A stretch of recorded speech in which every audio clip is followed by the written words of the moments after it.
En su radio televisión online Madre Libertad presentamos nuestro programa estelar Economía en Libertad. Para ello contamos con dos distinguidos economistas que con su sapiencia y conocimientos adquiridos nos van a orientar en temas tan trascendentes como son los de la economía ecuatoriana y mundial. Está con nosotros el economista Fernando Rivera y también el economista Enrique Verduga. Ellos van entonces a hacer de este programa estelar Economía en Libertad.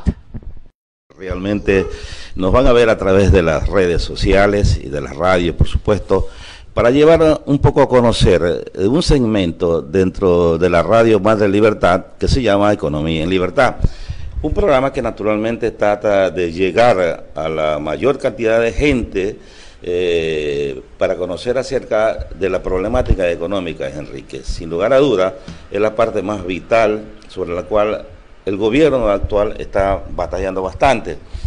Hay muchas alternativas que naturalmente se han propuesto y eso significa de que realmente hay las expectativas de que se mejore la situación económica del país. ¿Tú qué opinas, Enrique?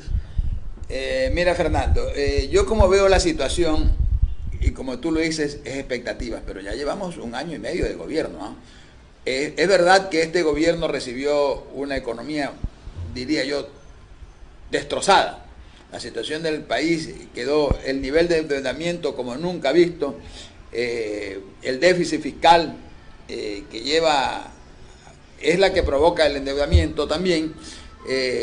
Esto está ocasionando un nivel altísimo de desempleo, los intereses de nuestra deuda por el riesgo país son elevados, en fin, una serie de factores totalmente negativos que hacen crítica realmente a la situación del país. Se agotaron todos los recursos de reservas que existían a nivel de todas las instituciones. Por último, se metió mano a la plata del Banco Central, que es la plata de los depositantes, a la plata de los seguros privados, de las reservas de los maestros y de otras organizaciones. En fin, todo eso se le metió mano, se despilfarró el excedente petrolero y finalmente el país está endeudado y con un déficit fiscal terrible que los gobiernos tienen que endeudarse para enfrentar la situación. Sí, lo que pasa es que también, Enrique, date cuenta de que el gobierno está empeñado en una famosa ley que se llama de reactivación económica. Esa ley de reactivación económica está en el juego del ping-pong, porque viene del Ejecutivo, va al Legislativo, del Legislativo manda al Ejecutivo, el Ejecutivo manda al Legislativo, y total no se aprueba. Y sin lugar a dudas, según expresiones del ministro Martínez, ahí está contemplado algunos beneficios para fomentar la inversión, tanto nacional como extranjera. Es más, está basada en que realmente el nivel de desempleo puede darse una vez que se ponga en práctica esta ley, que tengo entendido que no es de la noche a la mañana, porque sin lugar a duda va a tomarse su tiempo, porque como tú bien decías, el riesgo país como que aleja un poco al inversionista, tanto nacional como extranjero. Entonces, eso hoy hacen ecos los diarios, los medios de comunicación, de que el nivel de desempleo bordea ya las 160.000 personas, entre formales e informales. Entonces es una cosa de alarmarse porque sin lugar a dudas... Perdón, sí. 160.000 fueron empleos formales que se perdieron en este periodo. O sea, que salieron de empleos registrados, afiliados al Seguro Social y pasaron a una parte al desempleo y otra parte a la informalidad. ¿Y a qué se debería eso, sin lugar a dudas? Ese es el motivo por el cuál es el desempleo que se ha generado durante todo este tiempo. Las empresas han disminuido totalmente su dinámica. Bueno, de acuerdo al dato que da el Ministerio del Trabajo, esos empleos formales que se perdieron más, en su gran mayoría, alrededor de un 80% son del sector público. Es decir, porque se han suspendido una serie de contratos y... Bueno, hay contratos que son temporales, que si bien es cierto, el ministro del Trabajo, que no se han renovado. Ya no se han renovado, entonces ya. De ahí sale la disminución del empleo formal, pero lo cierto es que en términos generales el empleo formal ha disminuido. Y no se siente todavía la reducción del gasto del presupuesto nacional, porque vemos que el gasto presupuestado incluso se ha incrementado este año. Entonces, al no haber reducción de los gastos del Estado, la situación del déficit fiscal es que esto es una cadena. Al no reducir, entonces el Estado, para cubrir sus obligaciones, tiene que verse obligado a endeudarse nuevamente, porque los ingresos nacionales no alcanzan para cubrir esa situación. De acuerdo a lo que dice el ministro de Economía, estaba cifrado el déficit en 8.000 millones de dólares en el año 2018, pero de acuerdo a las tendencias que se podrían lograr una vez que se ponga en práctica la reactivación económica, podría disminuirse sustancialmente en unos 4.000 millones de dólares.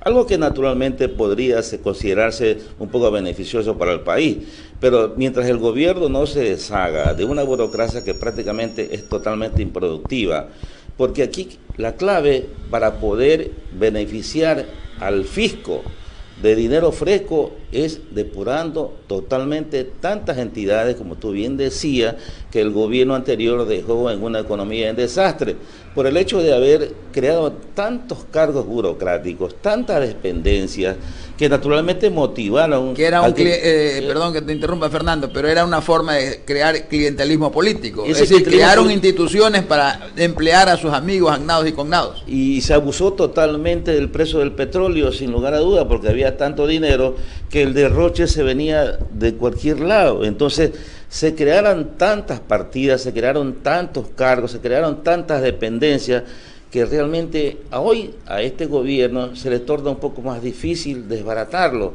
Por supuesto que eso va a generar empleo, pero yo no creo que sean gente profesionales, sino más bien, como tú bien decías, son una especie de piponajo, lo que realmente dio lugar a que mucha gente se enrolara en el gobierno con el ánimo de tener un respaldo popular. Nada más, eso es todo lo que realmente podía haberse concebido como algo que el gobierno le echó de manos como para poder dilapidar totalmente el dinero del pueblo que tanta falta le está haciendo ahora.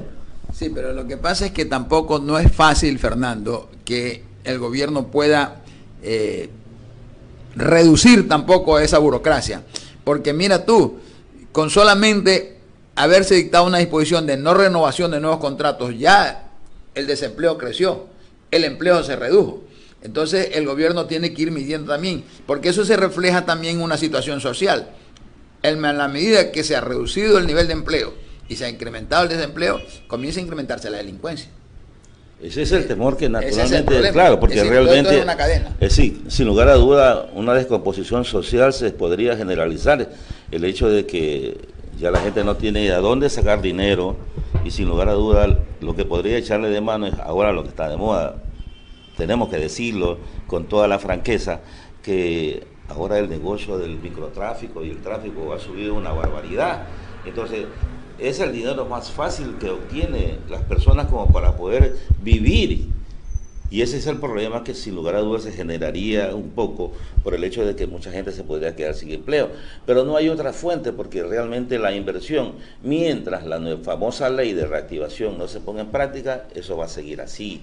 No hay actualmente todavía una guía segura que le permita al Ecuador. Eso que aparentemente el petróleo ha subido, pero como tú dices, el petróleo ya está vendido, prevendido. Entonces, no hay... Creo que le escuché al viceministro de Finanzas de decir que el petróleo tiene que duplicarse del precio actual para poder más o menos nivelar la economía. Una cosa media rara, ¿no te parece? Sí, lo que pasa es que sí está quedando un excedente entre el precio presupuestado del petróleo y el precio que se está vendiendo. Con la renegociación que hizo el Ministerio de Energía, se ha liberado una parte del petróleo que había que entregar a China y se está vendiendo de manera spot. Es decir, y ahí parece que están logrando buenas negociaciones, pero de todas maneras eso no alcanza. El margen por ahí está la reducción del déficit fiscal que decía el ministro de Economía. Pero reduce de 8.000 a 4.000, pero seguimos teniendo un déficit de 4.000 millones de dólares. Si es que eso se logra, porque una es la expectativa de reducirlo y otra es al final del año vamos a ver en cuánto realmente se redujo. Si no se redujo los 4.000, sino 3.000 o 2.000. Y el déficit no es de 4.000, sino de 5 o 6.000 dólares. Eso habrá que verlo al final del año. Por supuesto que sí, por supuesto, sin lugar a duda. Y el mismo ministro de Finanzas dice que se va a tener que seguir endeudando el país. Es decir, no son buenas noticias porque seguiremos dependiendo del crédito externo. Claro, no va a ser de la China, por supuesto, porque el crédito es muy caro, pero ya hay unas negociaciones que realmente, hay una reunión acá del Fondo Monetario en que está ofreciendo también, en condiciones mucho más blandas, créditos al país. Pero una cosa curiosa que no sé si tú realmente las escuchaste, la misión del Fondo Monetario dijo que la economía está enfriándose. ¿Cómo se le entiende eso? No, exactamente. No sé, enfriándose en qué sentido, porque si vemos todos los indicadores macroeconómicos, el nivel de empleo se reduce, el déficit fiscal sigue creciendo. Entonces, ¿cómo se está enfriando? El riesgo país sufrió un impacto de reducción mínima a raíz de que se nombró al actual ministro. Insignificante, pero sigue ahí. De tal manera que si el Ecuador va a querer conseguir créditos, van a ser a tasas elevadas.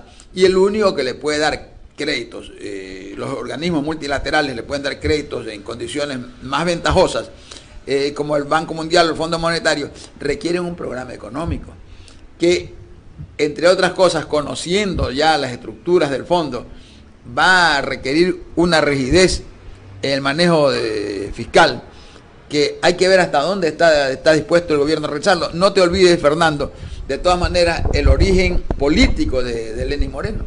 Lenín Moreno compartió muchas de las teorías políticas del gobierno anterior y todavía tiene en su base política, en su estructura de gobierno, una alta cuota de esa participación política. Hay gente que trabajó en el gobierno de Correa y sigue en el gobierno. Ahí, y entonces, y que tienen esa estructura mental y que no van a estar muy de acuerdo y van a hacer oposición a firmar un acuerdo con el Fondo Monetario en que tendrán que cumplirse reglas rigurosas que el populismo no las acepta. Entonces hay que ver hasta dónde el presidente. Pero la situación es crítica. Si se vuelven a endeudar a tasas por encima del 10, el 11%, que fueron los últimos créditos, eso es insostenible para el país. Es insostenible, por supuesto, porque no hay ingresos, a excepción simple y llanamente de las expectativas que se han creado en torno a la venta del petróleo, porque no hay más. El agro, tú sabes perfectamente que está totalmente abandonado, no hay la protección debida del gobierno, los créditos han disminuido porque la banca inclusive prácticamente está un poco media paralizada, porque la dinámica del crédito no se da porque no hay nuevas inversiones nacionales.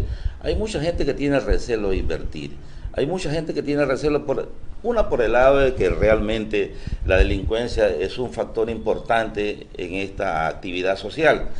Pero se me ocurre la tramitología burocrática. Ahora se me ocurre una idea, Enrique, te deseo preguntar. ¿Tú no crees que los gobiernos seccionales deberían de coadyuvar a que realmente el desempleo se dé? Yo aquí en Guayaquil conozco muchísimo acerca de un certificado que el municipio lo pide, que se llama el uso del suelo. El uso del suelo parece ser un obstáculo que se puede, porque por el lugar donde yo realmente tengo mi oficina, aquí en Urdesa, la mayoría de los locales puestos prácticamente le dan un plazo de 1 año, pero si no renovan o no tienen, realmente ya no pueden. Y gente que realmente ha invertido 20, 30 mil dólares en acondicionar bien un local, han tenido que cerrar. Y al cerrar, sin lugar a duda, ya son 4 o 5 trabajadores, que son 15 o 20 familias que sin lugar a dudas se ven afectadas. Entonces yo sí pienso que realmente las municipalidades de las ciudades grandes del país naturalmente tienen que ayudar a que el desempleo naturalmente pueda aliviarse en parte, porque dinamizar una economía, no solamente estamos esperanzados que el gobierno mismo tome la iniciativa, central. Claro, central, pero son las ciudades grandes como el caso de Guayaquil. Bueno, tú sabes que los negocios aquí ya de noche como que están botados. Esta ciudad prácticamente se para a 9, 10 de la noche y ya nadie quiere tener abierto un local porque naturalmente tiene el temor de que sea asaltada, porque ya no hay ni vigilantes, la policía es muy escasa. Por supuesto, eso también es una de las graves afectaciones que tiene, sin lugar a dudas, la ciudadanía, ¿no? Sí, no, definitivamente que yo te diría no solamente los municipios grandes, los municipios medianos, en todas las poblaciones. Ahora este problema del uso de suelo se ha complicado, la patente, la tasa de habilitación, es decir, una serie de trámites burocráticos. Todo, hay una tramitología para ejercer una actividad comercial, una actividad empresarial de cualquier índole que realmente muchas veces desanima. Entonces, intereses caros, burocracia que complica la tramitología, conflictivo, falta de una definición clara del gobierno hacia dónde va. Entonces todo eso lleva a que el empresario, el gran inversionista, no se arriesgue realmente a hacer inversión.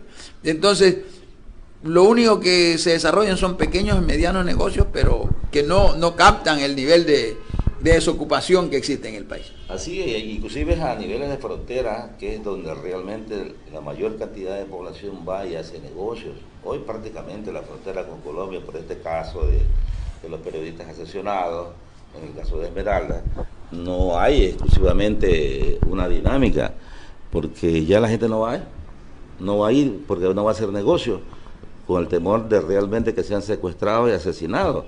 Es una especie de zona de terror la que se ha creado ahí. Mucha gente naturalmente hacía esfuerzo como para ir a negociar con Colombia, pero ahora prácticamente eso ha disminuido. Entonces eso aleja. ¿Qué hace esa gente que se aleja de la frontera? Va e inundan las ciudades y colapsan los servicios sociales, aparte de que tenemos el problema de la gente de Venezuela que viene masivamente en cantidades, miles y miles de personas a buscar trabajo en lo que sea. Es una competencia prácticamente para todas las familias que actualmente están desocupadas. Y es un problema serio que realmente debemos de analizarlo, el hecho de que el venezolano, ¿por qué viene a trabajar? No viene a trabajar por un básico, porque naturalmente ellos lo que quieren es ganar, más que sea unos 100, 200 dólares. Y ahí es difícil controlar que realmente alguien esté cumpliendo, ¿no?, con las responsabilidades sociales que tiene como beneficios a esos trabajadores. Entonces es una competencia para aquellos que también están aquí desocupados. Ese es un problema serio, Enrique. Sí, terrible. Por un lado es un problema humanitario porque duele lo que está pasando en Venezuela, pero por otro lado, como tú decías, también se convierte en una competencia desleal al trabajador nuestro que también está desocupado. Pero por eso te decía, es decir, falta un programa global de política de gobierno. Entonces, hay mucha indefinición. Mira tú, aunque no era el tema, pero guarda relación. Es decir, el gobierno ecuatoriano todavía no ha definido una política exterior clara, no ha definido la situación de Assange. Recién parece que está tomando una posición clara respecto a lo de Venezuela y Nicaragua. Entonces, todas esas cosas inciden finalmente en la economía del país y es lo que hace que la gran inversión extranjera no quiera venir a un país que no le da garantías, que no le da definiciones de hacia dónde va. Sí, el problema se torna bastante complicado, más que todo la inversión extranjera, a pesar de que en las carteras el comercio exterior está una persona que realmente tiene muchos vínculos con la empresa privada. Lo mismo en el Ministerio de Economía está este señor Martínez, que también está vinculado al sector privado, que generalmente son los que tienen un contacto más directo y que quizás pueda generar un poco de confianza en el mercado externo. Pero no hay la respuesta. Pero Fernando, la generan ellos. Hay un grupo de ministros, sí, yo creo que el ministro de Trabajo, el ministro de Energía, pero hay otro sector de ministerios que están cooptados todavía por gente del viejo estilo, ¿no?, que están muy comprometidos y quién sabe qué situaciones al interno del gobierno haya, si haya boicot, haya sabotaje. Entonces, es muy probable que se dé eso, porque sin lugar a duda, el mismo expresidente que tiene tantos juicios aquí, que cada día se le cierra más, tiene gente que realmente lo está apoyando y tiene gente en puestos estratégicos, como tú dices. En la misma asamblea hay gente que hace oposición o boicot a las decisiones del gobierno de Lenin. Entonces eso también es un aspecto que realmente es algo negativo para poder aprobar leyes que beneficien totalmente a sanear un poco la economía. El país, como indicamos al inicio de esta programación, naturalmente no vamos a esperar que en 2 años realmente se revierta lo que en 10 años se destrozó totalmente. Eso es una cosa a veces difícil. Yo creo que Lenin tendría que trabajar, ya va para 2 años, y prácticamente nos estamos divagando el asunto en asuntos legales, que todavía inclusive no se pueden ni solucionar. Entonces, ¿hasta dónde realmente tenemos que esperar que la economía vuelva por sus cauces normales? Será después el otro presidente el que tiene que tomar las riendas y no sabemos de qué tendencia será. Ese es un problema que también enfrentamos como incógnita. Claro, mira, retomando el tema de la ley última que se discutió, la ley de reactivación económica. Me parece interesante una serie de puntos, pero ahí faltó algo fundamental, que es haber definido cuánto es el monto del endeudamiento. Debió haberse presentado un programa. Bueno, estamos ahorita en un endeudamiento que anda por alrededor del 60%, 55%, porque no hay cifras definitivas. Pero quieren llegar al término de este gobierno, quieren llegar con un endeudamiento del 40%, es decir, someterse a la ley del 40%. Pero se dejó abierta la opción de que en este gobierno se puede seguir endeudando sin definir cuánto. Entonces yo creo que debieron haber hecho un programa, el 2018, llegar hasta el 50%, el 2019 llegar hasta el 45%, para el 2020, pero haber hecho un programa, un cronograma de reducción de ese nivel de endeudamiento. Pero eso no lo dijeron. Entonces, ¿qué hace presumir aquello? Que este gobierno se va a quedar endeudando y a última hora va a dejar el asunto igual para el próximo gobierno. Y todos lo van echando para atrás. ¿Y hasta cuándo? Hasta que va a llegar un momento que esto va a estallar. Y mira, hay una cosa que realmente nosotros, a través de las redes sociales, en una forma muy individual, hice un comentario acerca de que los beneficios que se obtendrían de la aplicación de la ley de reactivación económica, que si bien es cierto contempla la exoneración de intereses y multas a mucha gente, incluyendo a la banca, incluyendo a los empresarios, y con el temor de que realmente eso se vuelva a repetir en otros periodos presidenciales, pero se dejó de tomar una parte vital. El pueblo no sintió que ese beneficio iba para él. Vamos a decir, hay mucha gente que debe por tarjetas de crédito o tiene juicio con los bancos, que tienen intereses y tienen multa. Eso es una cosa increíble. Es el pueblo realmente que no sintió que el beneficio se estipulara en esa ley. Es decir, se está beneficiando a la banca, sí, pero no le está obligando a la banca que realmente, qué es lo que tiene que entregar como compensación de beneficio de la ley. Porque estamos hablando de algunos cientos de millones de dólares. Se estima entre 400 y 600 millones la recaudación. Entonces, hay gente que por una tarjeta de crédito está enjuiciada y inmediatamente te mandan a la central de riesgo. Por una deuda de 500, 600 dólares. El otro día tuve yo se me truncó el asunto de un crédito bancario porque 23 dólares le debía, claro, hace muchísimos años, y eso jamás en la vida no tuvieron la delicadeza de decir, ¿sabe qué? Usted está viviendo esto, pero saltó a través de la banca. Pero así como hay muchísimas personas que realmente deben y están enjuiciadas con prohibición de enajenar bienes. ¿Y cómo es realmente al más desposeído no se le da el beneficio que se le daba a los más grandes? Y ese es el problema, porque en sí el pueblo vive endeudado, porque según el INE dice que en términos generales el ecuatoriano vive con menos de 50 dólares mensuales. Porque fue la recomendación de Rafael Correa, pues no que usaran la tarjeta de crédito, ¿no? Así es, él fue la recomendación que hizo, pero sin lugar a duda es un arma de doble filo, porque la gente utiliza mucho el crédito de la tarjeta, pero hay gente que no puede pagarla. Por sin lugar a duda hay muchas obligaciones que sin lugar a dudas se han creado a nivel personal, que eso hace imposible a veces manejar bien una tarjeta de crédito. Y si te atrasas 2 meses, si te atrasas un mes más, naturalmente te cargan los intereses, y si no, y si reiteras en eso, vas a juicio. Y vas a juicio a donde bufete de abogados que te cobran honorarios, y te cobran intereses, y te cobran multas. Cosa que resulta una cosa bastante contradictoria. Y finalmente vas a la central de riesgo por una deuda de 20, 30 dólares. Y hay un plazo, porque tú no puedes salir tan fácilmente de una central de riesgo. Tienes que esperar un tiempo X, que es bastante prolongado, creo, 1 año, algo así, no sé. Y tú tienes que estar esperando, y mientras tanto, ¿qué haces? ¿Cuál es el problema tuyo que realmente esperaba que el gobierno, si beneficia a uno, el beneficio debe ser para todos? Pues, si no, la ley no se va a hacer con una exclusividad. Y ese es el temor que se tiene de que una vez puesta en práctica, mucha gente va a seguir con el mismo problema que ha tenido. Se han beneficiado unos cuantos, sí, y está bien, porque se piensa por circunstancias propias de la economía del gobierno que en algo debe aliviarse el pago. Además que naturalmente no creo que sea esa la solución al problema que tiene económicamente el gobierno. La presidenta de la Asamblea ha lanzado un decreto o algo así, una ley, en que esperan recaudar 24.000 millones.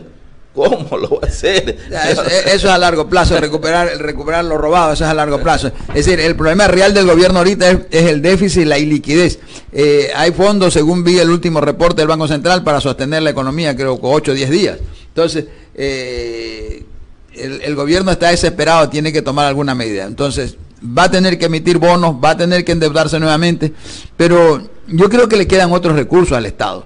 Por ejemplo, el Estado puede comenzar a vender tantas empresas. Mira tú, los canales de televisión, tantos negocios que se incautaron en la época de Correa. Es decir, el gobierno los puede vender. Se hicieron como 7 o 8 centrales hidroeléctricas, de las cuales 4 o 5 no están operando, y con las 2 o 3 que están operando es suficiente para cubrir la demanda de energía nacional. Y además, mire, creó una empresa que se llama Lenin Inmobiliaria, pero realmente todavía eso no surte ningún efecto, porque no hay interesados prácticamente en comprar en todos esos bienes. Mira, el gobierno de Lenin está corriendo el riesgo de que realmente la credibilidad se vaya disminuyendo, porque hizo tanto alarde de los aviones, hasta ahora no lo vende, y lo siguen utilizando. No se ha podido vender. Las empresas esas que realmente estaban improductivas no se han desaparecido, pero sí le queda al gobierno la obligación de depurar totalmente. Y además que mantener toda esa empresa demanda mantener un personal burocrático para administrar aquello, para mal administrar, que nos cuesta el presupuesto. Entonces, por ahí hay una fuente de ingresos. Es decir, vendiendo todas esas empresas, además desaparece el gasto público en tener ese personal sostenido. Entonces, sí, reduce el gasto por un lado y genera un ingreso por otro. Pero van a tener que hacer, porque no pueden seguir endeudando. Ya la situación es difícil para el gobierno ahorita emitir bonos y conseguir compradores para esos bonos. Mira, los famosos, y además son, en el caso del Seguro Social, que el gobierno le debe el 40% que se comprometió a pagarlo. Hay una deuda de 2.500 que por arte de magia la borraron. No sé cómo la borraron. Pero ya ahora ya se la incluyó. Ya se la incluyó. La deuda. Tiene que el gobierno pagarla. O sea, prácticamente está escrito que se va a devolver. Bueno, por lo menos está reconocido. Ya el seguro puede en su contabilidad poner un acreedor, un fondo. Ahora, los famosos CETES que estaban entregados al Banco Central, de las cuales tú bien decías, se llevaron parte del ahorro de los... Bueno, eso también lo han corregido, porque ya el gobierno se compromete a no usarlos más. Pero tiene que pagarlo, y lo está pagando parte en papeles. Parte en papeles. Y esa es plata de nosotros, de los depositantes. Dios no quiera, hay una corrida bancaria, que no es nada raro, en una economía en crisis y de poca credibilidad, de que de pronto algún banco, sin lugar a dudas, no va a aguantar una corrida bancaria. Entonces, ¿de a dónde va a sacar dinero el gobierno si sabe que está lleno de papeles? Porque lo que heredó fueron hasta inclusive medios falsos, esos papeles, CETES, porque estaban a un plazo fuera de la ley. Se hizo tanto daño a la economía el gobierno anterior, que le ha dejado prácticamente a este nuevo gobierno la responsabilidad de medianamente sanear, porque no creo que le vaya a alcanzar los 2 años que todavía le faltan para poder recuperar en parte la credibilidad que necesita el inversionista extranjero. El inversionista extranjero no va a venir con 500 millones ni 800 millones a montar una empresa en un país que está todavía en veremos. En veremos todavía, y entonces eso es lo que realmente tienen que enfrentarlo el gobierno actual. Y creo que si hay las buenas intenciones, bueno, sabemos que de buenas intenciones no se puede recuperar una economía. Tiene que ver en la práctica realmente lo que implica la dinámica económica, crear una oferta y una demanda que le permita ver una evolución totalmente del dinero para poder decir, bueno, estamos en buen camino, si se quiere, por el hecho de que realmente ya en parte se ve y se siente que la economía va despegando. Uno, porque sin lugar a duda, el problema del pueblo es el empleo. El problema del empleo es una de las cosas tan vital que cada día, sin lugar a duda, hay una familia que se queda sin trabajo. ¿Y qué es lo que hace? Sin lugar a duda, buscará un medio de irse del país, pero ya no se puede ir, porque antes era la expectativa era el sueño americano, pero el sueño americano ahora se va a tocar con Trump, que realmente lo coge y lo despacha por ahí mismo. O el sueño español, que también está en crisis. Bueno, Fernando, estamos llegando a la finalización del programa. Esperamos en cierta medida haber ayudado a aclarar ciertas ideas, y en el transcurso de las próximas semanas seguiremos tratando estos temas y estaremos haciendo nuestro aporte a la colectividad en cómo está la situación y cómo va evolucionando la situación del país. Sí, yo creo que sí. Economía en Libertad es un programa que se inaugura hoy, en esta mañana, 23 de julio, víspera de las festividades guayaquileñas.